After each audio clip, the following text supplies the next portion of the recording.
Hey, what the hell is going on with you and your face?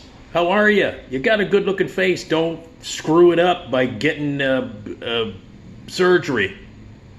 How are you? Nick Digilio, that's me. Thanks for checking out my YouTube channel. Well over 160 some videos on this channel. Scroll down, watch them all. Movie reviews and stories and talking about TV and movies and music and theater and all kinds of stuff.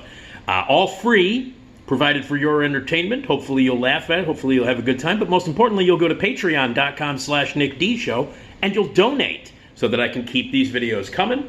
I don't get paid for any of this stuff, and I really would like some support and some help to keep this kind of stuff going and to keep my podcast going. Separate thing, but still, that's free. That's free. And I do 2 new episodes a week of the podcast. You could subscribe, radiomisfits.com. It's the Nick D Podcast, also available everywhere. If you just Google the Nick D Podcast, it pops up on every platform where you can get your podcast. Again, it's free. So if you want to help out, patreon.com/NickDShow. Donate today. You're getting videos, and if you go to patreon.com/NickDShow and become a patron, then you get access to bonus videos that nobody but people who donate can get, including a behind-the-scenes, the whole behind-the-scenes stories, a bunch of videos telling the behind-the-scenes stories about what really happened at WGN, why I got canned, and also some behind-the-scenes stories of what a bunch of unbelievable morons are in charge of that place, and why it's the worst radio station ever right now. So you might want to check that out, but you got to donate. So get there, donate. Patreon.com/NickDShow. $3, $5, $25 a month, whatever you want to donate. $3 a month, that's nothing. That's like a Gatorade and a Snickers. I think you can afford that, but it'll help me out, keeping the videos going, the stories, the extra stuff, and the podcast. Again, it's all free, so donate. Patreon.com/NickDShow. Today is July 27th, 2022. That means, I know the first thing that popped into your head was it's Norman Lear's birthday. But it's not just any birthday for Norman Lear. Norman Lear turns 100 today. 100. He made it. Betty White didn't. A few other people got real close. Betty White earlier this year, she was like a few months away from turning 100 and she passed away.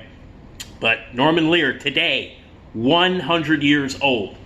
If you don't know who Norman Lear is, you've never watched television in your life. Congratulations. Norman Lear, probably the most important television producer of all time, especially in the world of sitcoms. Without question. I mean, I think he's the most important television producer, writer, creator in the history of television on every front.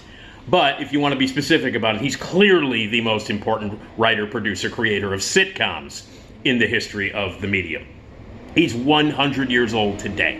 So happy birthday. God bless you. You still see the guy. He's still active. He shows up on those Jimmy Kimmel produced and co-hosted live in front of a studio audience where they do reenactments of classic Norman Lear sitcoms live in front of a studio audience. The guy's still active. Shows up. Still got all of his, the guy's sharp as a goddamn knife. He's 100 years old and still looks great. Still funny, still smart, still got, like everything going. Looks like he's not over 70, cracking jokes, talking. The guy's 100, God bless him. So anyway, the guy's still working, he's still active. He was producing shows up until like 2 years ago, getting executive producer credits and consulting and being hands-on in the specials that he does with Jimmy Kimmel. The guy's out there, man, God bless him. It's amazing. We should all hope that we, are able to live that long and do that kind of stuff and be as sharp and bright and on the bases as he is. So happy 100th birthday to Norman Lear. Obviously, the guy's done a remarkable amount of groundbreaking things. The guy opened up doors. He changed the face of television. He completely and absolutely changed the face of television, busted open so many doors for all kinds of people from all kinds of backgrounds. And took on issues that nobody was talking about in television. Now, we all know this already. By the time when Norman Lear started unleashing his shows on television, when All in the Family hit the TV, nobody was covering the kind of topics that Norman Lear started to cover on All in the Family. Nobody had the balls to try to confront issues that were happening in America on a daily basis that were completely ignored by the sitcom world. Sitcoms were all the same. They were all like, family friendly and You know, like this, somebody's in trouble at school. We have to fix this as a family. And none of the issues that were actually, happening, especially in the late 60s, when Norman Lear started to come to prominence as a writer, nobody was touching on that stuff. I mean, the fucking Brady Bunch was like the biggest show on TV at that time. And nothing that ever happened on planet Earth happened to the Bradys, especially nothing in social media or in the social world or in politics or race relations or, relations of the sexes, relations of politics. None of that stuff was even remotely coming close to any kind of sitcom you would ever watch. Norman Lear blew that shit up with All in the Family. And he would go on, obviously, to executive produce and create and write incredible shows that were told from the point of view of women, incredible shows that were told from the point of view of minorities and of African Americans, of divorcees. He took taboo subjects and put them forefront in primetime TV at a time when no one was watching them, and the results were insane. I remember when All in the Family came on. I remember what a brouhaha it caused. I remember people were like, you can't talk about that stuff on TV. You had a lot of conservatives, and a lot of people who didn't want their TV to be invaded by real issues. And people were upset about it. Also, people were hugely happy about it. There was a movement of like people who were like, finally, people are talking about on sitcoms, there's a family that I can identify with. There are characters that are discussing things and talking about things. There's some real heft and some real subjects that really apply to the world that are being discussed in controversial way, in explicit fashion. There's a lot of episodes of All in the Family right now that you watch on TV now and you're like, whoa. I mean, even today, and by today's standards where everybody is offended every fucking 15 minutes by something that has happened in a movie 40 years ago or a TV show 30 years ago. People are, oh no, don't talk about that. You should cut all these out and never show these movies again or listen to this music again or fuck off.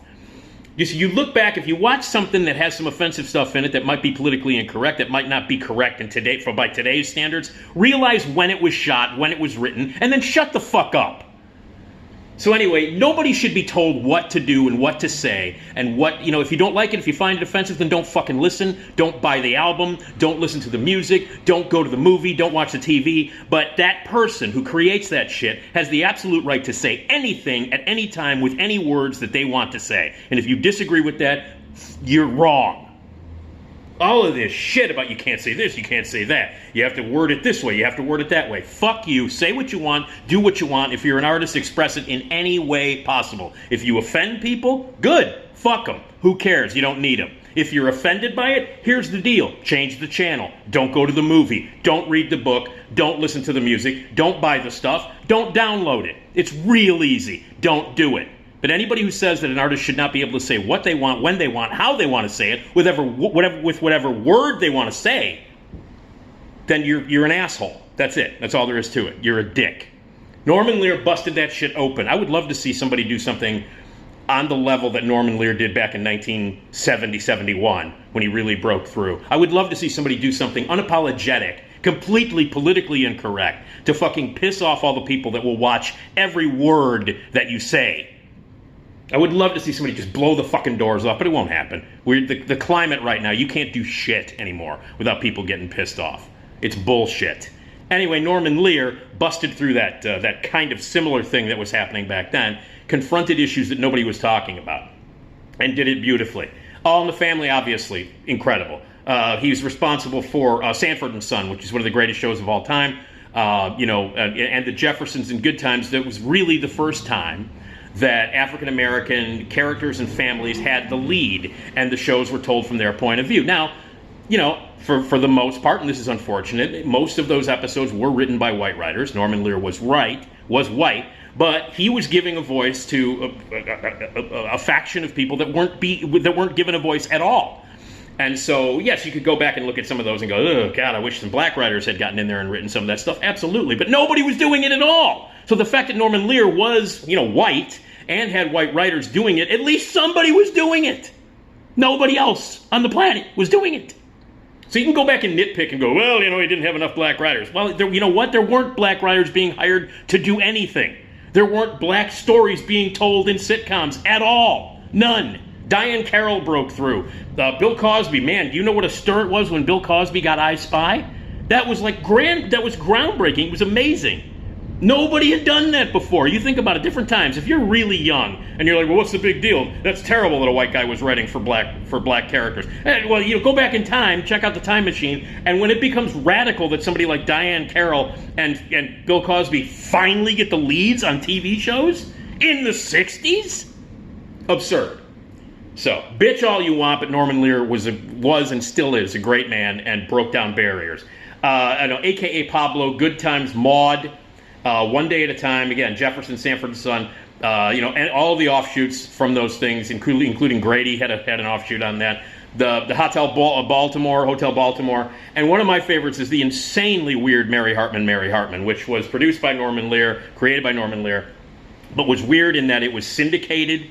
So it wasn't on like ABC or CBS or NBC, and it wasn't on like prime time. It was on here in Chicago. It was on Channel 32, WFLD, at 10:30 on weeknights. So it was on late at night. It was weird. It had like the parental warning on it. No laugh track. Mary Hartman to me is like one of the best things. And of course its offshoots, Fernwood Tonight and America Tonight, Fernwood Forever.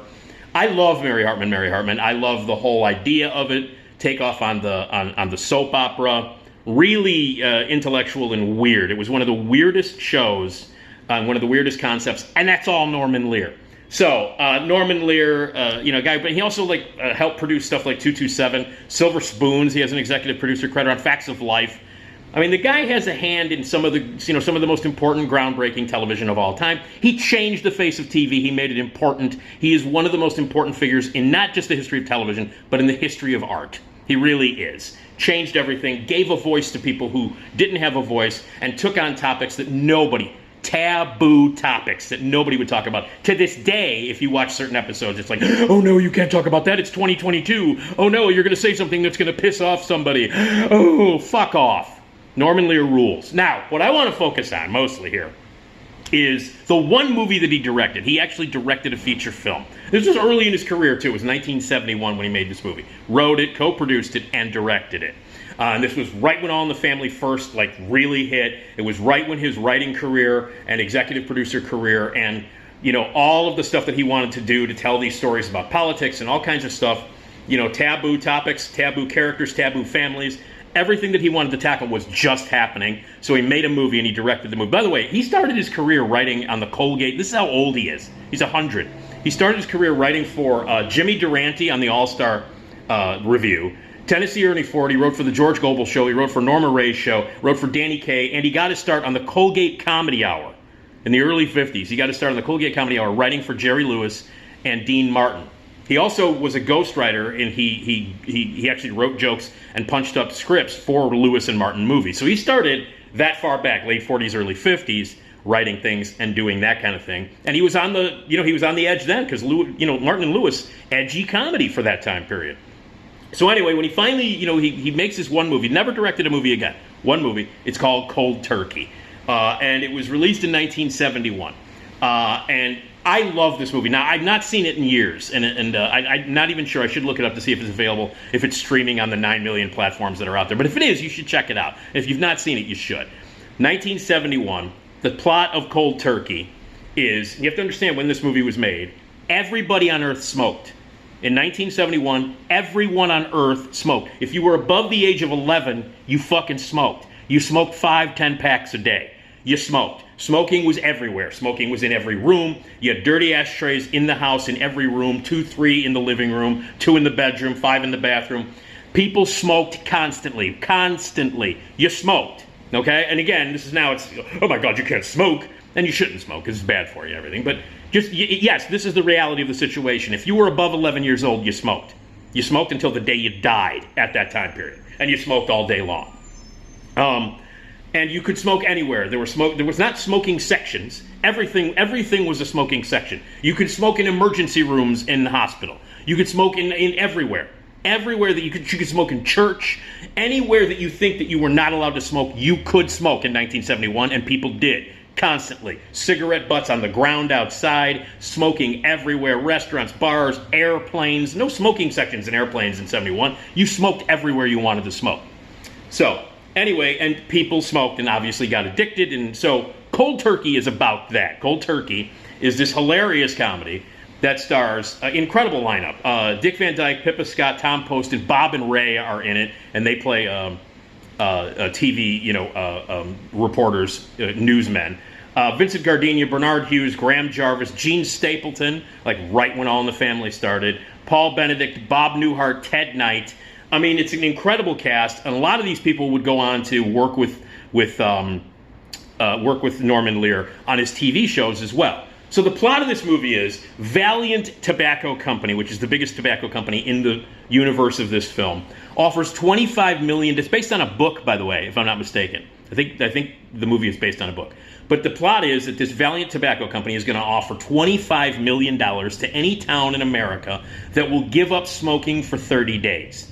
The entire town. If the entire town stops smoking for 30 days, cold turkey, quits smoking for 30 days, the town will get $25 million. And everybody's like, no, there's no possible way that we can do this. Everybody turns it down. They attempt to do it. They don't. Nobody's, because the power of cigarettes, and because, again, in 1971, everybody on the fucking planet smoked 2-3 packs a day. Trust me on this. If you're too young and you're going, I don't believe you, believe me.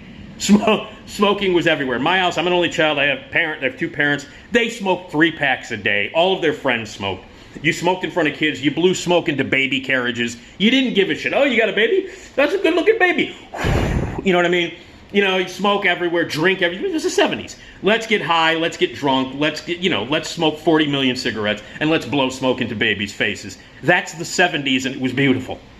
So anyway, everybody smoked, and nobody would do it. Now, leading this campaign in this small town in Eagle Rock, Iowa, is the Reverend, a very vain man who sleeps with curlers in his hair. That Reverend is played by Dick Van Dyke. And Dick Van Dyke is bound and determined to get that $25 million. And also, on top of that, he convinces the townspeople that they would become famous. That indeed, Bob and Ray, who play these newsmen, would show up. That these big ad executives like Bob Newhart would show up. They would get the $25 million in addition to the $25 million really helping the town, which needs financial help and needs to get over some of the issues in the town. But more importantly, everybody in that town would be on TV. Everybody in that town would suddenly be famous, including Dick Van Dyke, who is the most vain reverend in the history of cinema. So the movie is about, not only is it about the addiction of tobacco, not only is it about how hard it is to quit smoking, made at a time when nobody was quitting smoking. You didn't really quit smoking. You smoked. It was a given fact that everybody on the planet smoked. And so to make a movie about quitting smoking is one thing, but to make a movie about quitting smoking, but not for your health, not because it's good for you, not because it's a dirty, filthy habit, but because you'll get paid, and most importantly, you'll get famous if you do it. That's what the movie's about. Ultimately, the movie is about vanity and fame and what people will do and how they will turn on one another. And everybody in this movie, in Cold Turkey, is essentially an asshole. Every single person in this small town in Iowa is a vain prick who will do anything to get famous. And while they're quitting smoking, obviously when you quit smoking, you get very agitated. It's not an easy thing to do. Your body changes. You become very mean. It's a very, very tense thing. If you've ever tried to quit smoking, and I have, it's very hard. I quit nicotine and tobacco on the same day. And to say for about a month that I was not a treat to be around is a fucking understatement. So if you tried to quit smoking, you know how hard it is. You know how you want to kill people. You know how you would kill for a cigarette. So the movie's about that too. So it's about a bunch of people in a town, vanity, fame-seeking assholes in this small town who care more about that than their lives, and how they treat one another when they try to quit smoking, and to do this 30-day no-smoking challenge. It's called Cold Turkey. Now, I've not seen it in years. Every time I've seen it, though, in the past, I probably haven't seen it in 30 years. But every time I've watched it, every time I've seen it, laughed my ass off during the whole movie. Incredible cast, especially for that time period, early 70s. And the topic, especially for that time period in the early 70s, was groundbreaking, okay? So, I've not seen it. I don't know if it's aged well or not. I've probably seen it late 80s, early 90s was probably the last time I saw the movie. So I don't know if it's aged well. I don't know. I don't care. All I know is that I thought it was hilarious. And I do know this. When I was a kid and I saw this movie in the theater with my parents and their friends, all smokers. People smoking in the theater. We saw it at the Ford City Theater on the south side of Chicago. We saw it. My parents, their friends, all smokers. I'm a kid. I thought it was funny. Ha ha he he. I knew who Dick Van Dyke was, and I looked at it and I thought it was funny. I thought, people slapping each other and being mad at each other and yelling at each other all of the anger and the horrible things that people do horrible things to themselves and to one another and each other throughout the whole movie, and it's hilarious. But I just remember my parents laughing harder than I've ever seen them laugh. Some of the hardest laughter I've ever seen the laughter come out of my parents I've ever seen, and their friends. So the adults, my parents and their friends, thought it was the funniest thing they'd ever seen because they were all smokers, and it was 1971. So I just remember me thinking it was funny, but my parents thought it was the funniest thing ever. I remember when it came on the ABC movie of the week, the Saturday night or Friday night movie of the week, when it was a big deal. Way before cable, when you'd have to wait year, 2 years, 3 years for a movie to come on commercial TV one night, and you had to watch it, no VCRs or any of that shit. I remember when Cold Turkey came on the ABC movie of the week. It was appointment television. My parents watched it, their friends watched it, they all talked about it, and they laughed their asses off. So it was in and of its time. Again, I can't tell you, I haven't seen it in 30 years. I don't know if it holds up.